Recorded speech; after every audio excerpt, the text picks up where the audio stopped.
Masih ragu investasi di obligasi negara? Kita lihat yuk siapa aja sih yang udah investasi di obligasi negara, khususnya yang seri ORI 027. Kita lanjut, mulai investasi obligasi part 17.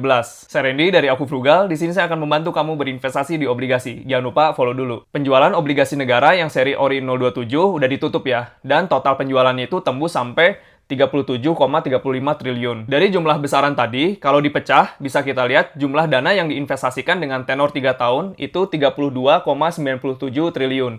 Sedangkan yang tenornya 6 tahun itu 4,39 triliun. Penjualan obligasi negara yang ORI 027 ini memecahkan rekor ya. Dan rekor sebelumnya itu dipegang sama SR008 pada tahun 2016 dengan dana 31,5 triliun. Dari data ini bisa kita lihat ya, banyak banget yang investasi di obligasi negara, jumlahnya sampai triliunan, tapi pertanyaannya siapa aja sih yang investasi di obligasi negara ini? Ini data orang yang berinvestasi di obligasi negara ORI 027 dikelompokkan berdasarkan generasi ya.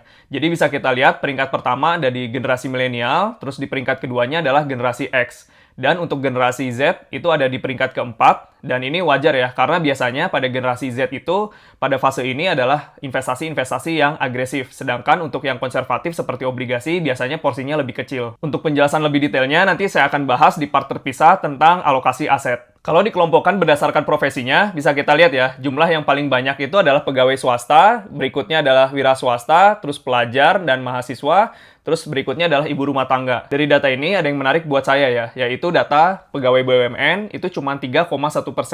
Nah, kira-kira kenapa ya? Apakah mereka belum tahu tentang investasi obligasi negara ini, atau mereka merasa nggak perlu investasi karena udah punya dana pensiun? Kalau kalian tahu, tulis di komen. Dari data ini bisa disimpulkan ya, bahwa banyak orang yang investasi di obligasi negara itu pegawai swasta dan wira swasta. Tapi untuk pelajar dan mahasiswa, termasuk ibu rumah tangga juga lumayan banyak juga, karena angkanya udah mencapai hampir 10%.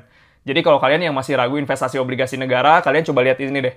Udah banyak banget yang investasi di obligasi negara. Selanjutnya, kalau dikelompokkan berdasarkan gender, di sini bisa kita lihat perempuan itu mendominasi dari total investornya sampai 58% ya. Kalau secara nominalnya, untuk investor perempuan porsinya cukup besar ya, hampir setengahnya, yaitu 50,2%. Dari penjelasan saya tadi, bisa dilihat jumlah yang diinvestasikan di obligasi negara itu sampai puluhan triliun. Selain nominalnya, tadi udah dikelompokkan juga ya, berdasarkan investornya. Dari sisi profesi, generasi, dan juga berdasarkan gender. Nah, sekarang giliran kamu yang belum investasi di obligasi negara, saatnya untuk memulai.